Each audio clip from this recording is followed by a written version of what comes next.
Now, you could raise the price of clothes, you could raise the price of vacations, of flights, of different things. But when it comes to food, that is a completely different subject. Even worse, though, than food price increases that we have already seen is the idea of no food or a lack of food at our local grocery stores or in our houses. Welcome to the channel. My name is Dennis, and today we're going to be talking about coming food shortages in 2022. What do you need to know and why is it happening? Let's waste no time. Let's get right into the content today. Before we do, if you like content like this, leave a comment down below letting me know what you think. Make sure you subscribe for more content like this and hit that thumbs up button for me. Now, unless you've been living under a rock for the last year, you know that food prices are up by a lot. And there's many factors that are contributing to the reason why food prices are up. We're going to talk about all of those factors in detail in this video. Right now, the Federal Reserve is trying to control these prices. We've seen interest rate hikes. We're gonna continue to see interest rate hikes, no matter the effect that this might have on the economy. The word recession has been floated around a lot. Many people think that one is inevitable, but the Federal Reserve is trying to keep prices at bay by raising interest rates. Now, you could raise the price of clothes, you could raise the price of vacations, of flights, of different things, but when it comes to food, that is a completely different subject because it is something that we need to take in every single day. This isn't a want. I want to take a vacation every couple months and be on all type of flights, but that's not going to change my life if I don't. If I don't eat for a couple days, there's going to be a significant change to my life and to all of ours. So when it comes to food price increases, they affect us a lot more than other different type of price increases. They are very important. Even worse, though, than food price increases that we have already seen is the idea of no food or a lack of food at our local grocery stores or in our houses. So again, it's one thing for the price of food to be increased. If I have to spend more on food, but I have the money to spend it, I can still eat. I might cut back somewhere else. Those type of things, that they do take place, they have been taking place.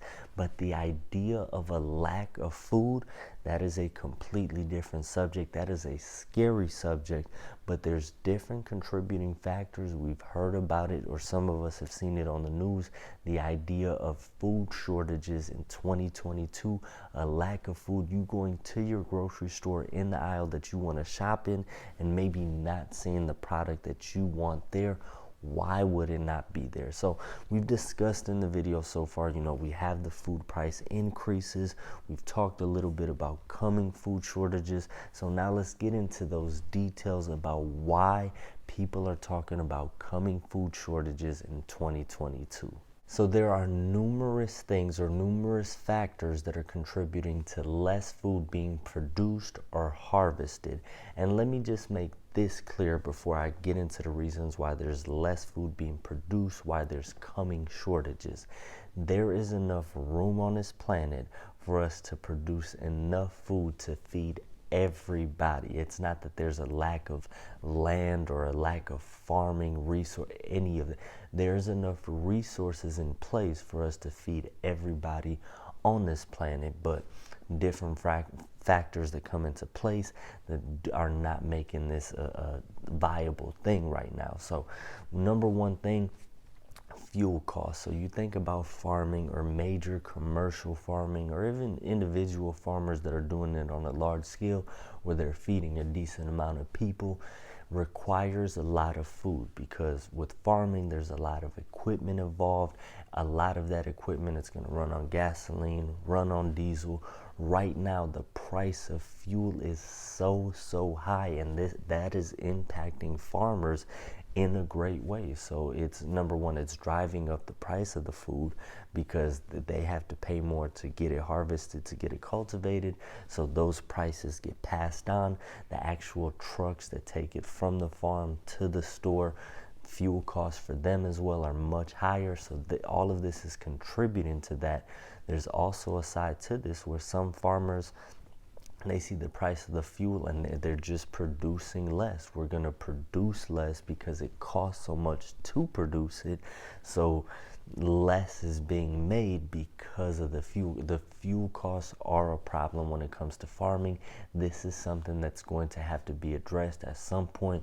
You're hoping to see it either level off or potentially even decrease, go back to other levels, because those fuel costs, they are a problem right now. Climate change. Climate change is a big issue. Climate change is a very big problem when it comes to food production. Right now, we have a warming environment. We have an environment that's continuing to get hotter and hotter and hotter.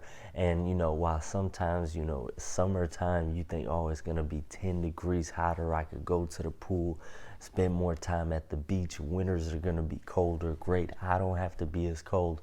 On a global scale, when it comes to the entire planet and the way that we operate, global climate change is a problem. It's something that you're hoping that governments are going to come together and address it one way or another, because with things getting hotter and hotter, it makes it harder for food to be produced. And also wetness. You have to have a certain amount of rain, and in a lot of areas that they're either in a drought or drought-like conditions where it's not raining as much, and you have this perfect storm kind of brewing where it's hotter already, less rain, the ground is drier, or the stuff that's coming up, rain not coming down, and then it's hotter and it's just not growing how it's supposed to. So climate change, very big issue. We've seen this in India recently where came time to harvest a whole bunch of grain, but you have record high temperatures as far as the weather goes, and this less of it is actually able to make it and to be grown. The one that is fuel cost, other issues. So you're seeing this perfect storm kind of coming about. All of this stuff is something that we're going to have to address. Not to mention the war in Ukraine. So Russia and Ukraine, the amount of grain that they produce, it's, a significant amount on a world scale. So you're hoping those ports are going to be able to be opened up for that grain to be exported, because they feed an important part of the world, a part of the world that's a little bit more vulnerable to hunger issues. Now, I'll be honest, and I've said this, right now you're seeing food prices that are elevated. After the summer and as we get into the fall, with the harvest season that we're having right now, you are going to see actual shortages all over the world. Grocery stores are going to have less. Now, I'm not saying they're not going to have anything. They're going to have less, and you're going to have elevated prices. Some parts of the world are going to be affected more than others. Here in America, we produce a lot of food, a lot of farms. Other parts of the world, maybe the climate that they're in is extremely hot and they can't produce as much.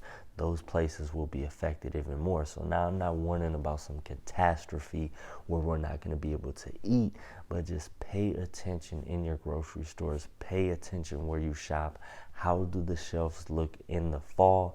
It's global, on a global scale. Food shortages, it's a thing that's coming, something for all of us to pay attention to. If you like content like this, leave a comment down below letting me know what you think. Make sure you subscribe for more content like this and hit that thumbs up button for me.